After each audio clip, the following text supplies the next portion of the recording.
여러분 안녕하세요. 송재호의 MLB 전당.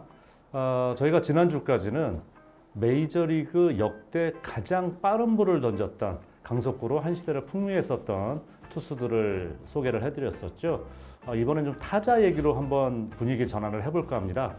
근데 타자도 뭐 여러 가지의 형태가 있겠습니다만 그 중에서도 올 시즌 주목받는 선수 오타니 생각하실 수 있는데요. 오타니 선수가 아니라 아라이즈 선수. 1941년 테드 윌리엄스 이후에 4할 타율에 도전하면서 관심받고 있죠. 이 아라이즈 선수를 보면서 그럼 메이저리그 이 긴 역사에서 메이저리그 자체에서는 퓨어 히터라고 표현합니다. 순수하게 컨택 능력, 정확도를 자랑하는 타자들을 소개해드리면 어떨까 생각을 했습니다. 감히 또 제 주관적인 기준입니다만 12명의 선수를 선정을 했고요. 오늘 그 첫 번째 순서입니다. 전설의 타이콥 선수입니다.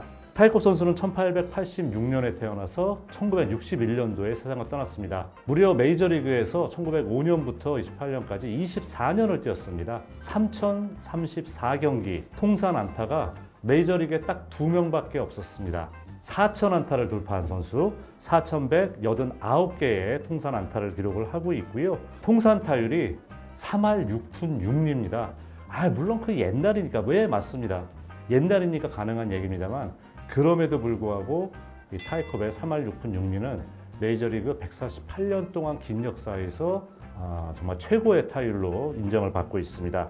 그때는 데드볼 시대, 지금같이 홈런을 많이 치는 시대가 아니었기 때문에 타이콥 선수의 통산 홈런은 117개입니다. 어떻게 보면 메이저리그 초대, 그러니까 가장 이 초창기 시대에 최초의 슈퍼스타라고 볼 수가 있을 것 같습니다. 이 타이콥 선수의 별명은 조지아 피치, 그러니까 조지아주 출신 복숭아다라는 별명이 있는데 이 선수가 조지아주 출신이 많고요.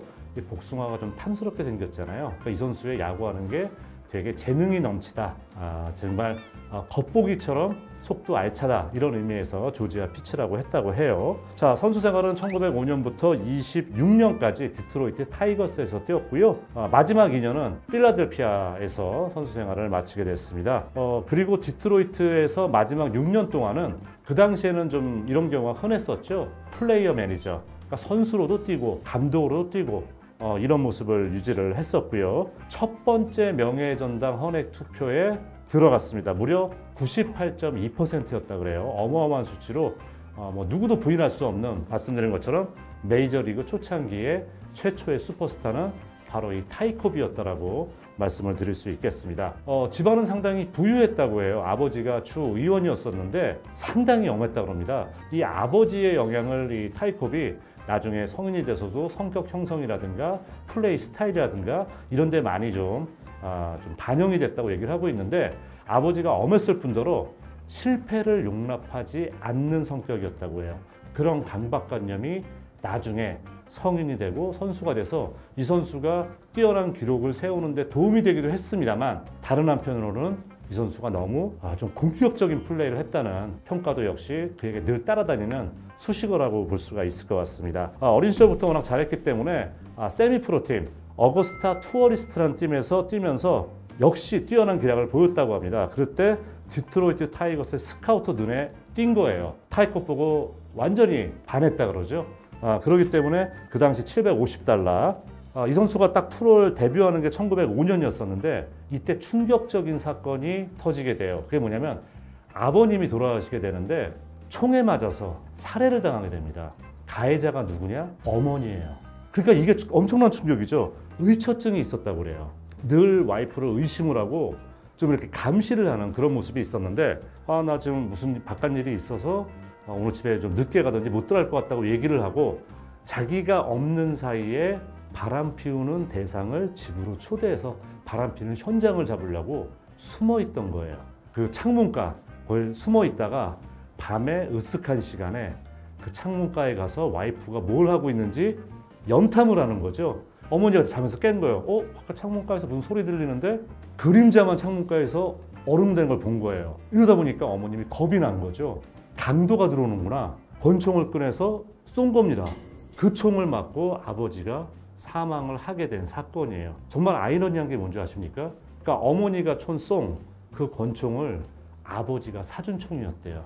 이 선수 타이컵 선수가 정말 훈련을 많이 했던 선수, 특히 주루 플레이 훈련도 많이 했고요. 그러니까 슬라이딩 훈련을 그렇게 많이 했대요. 그리고 번트 훈련, 번트도 보면은 자기가 정확히 어떤 위치에 공을 떨어뜨리기 위해서 그 위치에다가 담요를 깔아놓고 공을 던지면 그 담요에다 공을 떨어뜨리는 훈련을 어마어마하게 했다고 합니다. 예전에는 모래주머니 같은 거 이렇게 종아리에 착용을 하고 달리기 뛰는 이런 훈련이 많았었거든요. 타이컵이 그랬다 그래요. 그때 일부러 신발을 엄청나게 무거운 신발을 신고 달리기 훈련을 했다 그럽니다.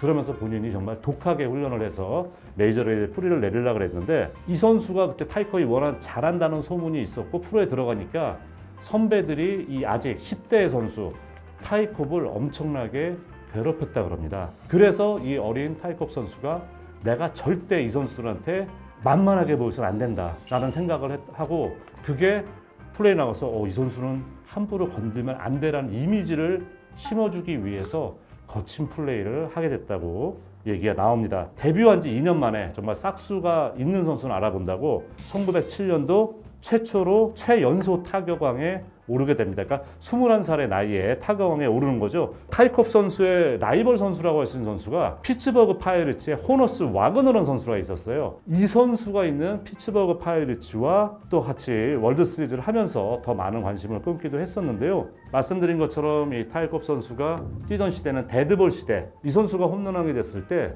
9개의 홈런으로 홈런왕이 됐어요. 더 재밌는 건 뭐냐면 그 9개 홈런이 전부 다 인사이드 파크 홈런입니다. 단 하나도 담장 넘긴 홈런. 그 당시에 이제 구장도 더 컸고 공도 반발력도 떨어지고 하기 때문에 타이컵은 본인의 빠른 발을 이용해서 인사이드 파크 홈런을 많이 기록을 했고 그해 홈런왕이 됐을 때도 그 9개 홈런이 모두 인사이드 파크 홈런이었다는 거죠. 1911년도에 역시 여러분 제가 예전에 소개해드린 적이 있었죠. 블랙삭스 스캔들의 가장 주축이 되는 인물, 정말 말도 안 되는 계약서 사인하고 억울하게 쫓겨났다 온 맨발의 조 잭슨 선수하고 타격왕 경쟁을 하는데 이 조 잭슨 선수하고 타이컵 선수가 개인적으로 되게 친했다고 합니다. 그럼에도 불구하고 이 선수가 딱 만나서 경기를 할 때는 조 잭슨 선수를 계속 말로 자극을 했다 그래요.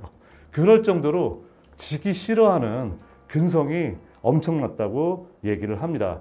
MLB 전당 처음에 출발했을 때 소개해드렸던 브랜치 리키라는 인물, 지금의 팜 시스템, 마이너 시스템을 최초로 만든 분, 이 브랜치 리키가 타이컵 선수 뛰는 걸 보고 저 선수는 발에도 뇌가 달린 것 같다 그랬대요. 그만큼 주루 플레이를 똑똑하고 잘했다는 거죠. 이럴 정도로 타이컵 선수가 방망이의 정확도, 빠른 스피드, 또 공격적인 주루 플레이로 상당히 이름을 날렸어요. 또 이 선수는 투자의 귀재였어요. 코카콜라가 미국에 출시가 되면서 이때 그 회사의 사주와 관계가 있어서 그 회사에 투자를 한 거예요. 엄청난 부자가 된 거였었죠. 그리고 1913년도에 이 선수가 그때 당시에 $12,000의 연봉 계약을 하게 되는데 이게 메이저리그 역사상 처음으로 5자리 숫자의 계약을 한 거예요. 그리고 1917년도에 35경기 연속 안타를 기록을 하게 되는데 지금도 연속 안타 기록은 물론 다른 선수 조 디마지오가 56경기를 갖고 있기는 한데요.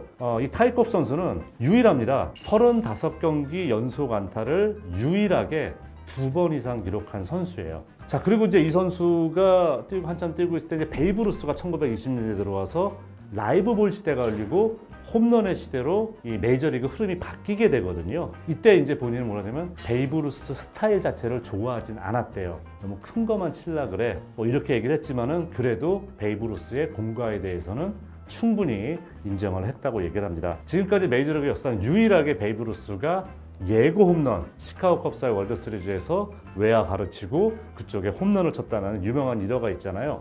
이 사건이 있은 이후에 타이컵 선수도 예고 홈런을 친 적이 있다고 하더라고요. 본인도 그거 나도 할 수 있어 라고 얘기를 했다는 거예요. 기자들에게.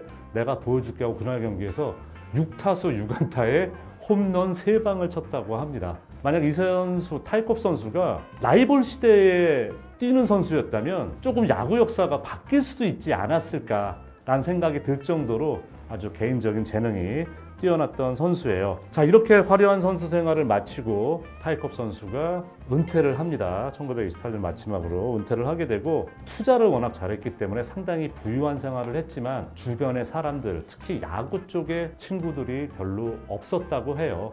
장례식 때 3명밖에 안 왔다고 합니다만 그건 사실이 아니고요. 실제로 장례식에는 150명 정도의 조문객이 왔다고 합니다. 근데 왜 3명이라서 소문났냐? 야구계 사람은 딱 3명밖에 안 왔대요. 물론 이렇게 인간적인 아쉬움은 있지만은 그래도 메이저리그 제가 소개해드린 퓨어히터 정확도에 있어서 타이컵을 첫 번째로 소개해드린 데는 의의가 없으시지 않을까라고 짐작을 하면서 타이컵에 대한 간단한 소개를 마치도록 하겠습니다.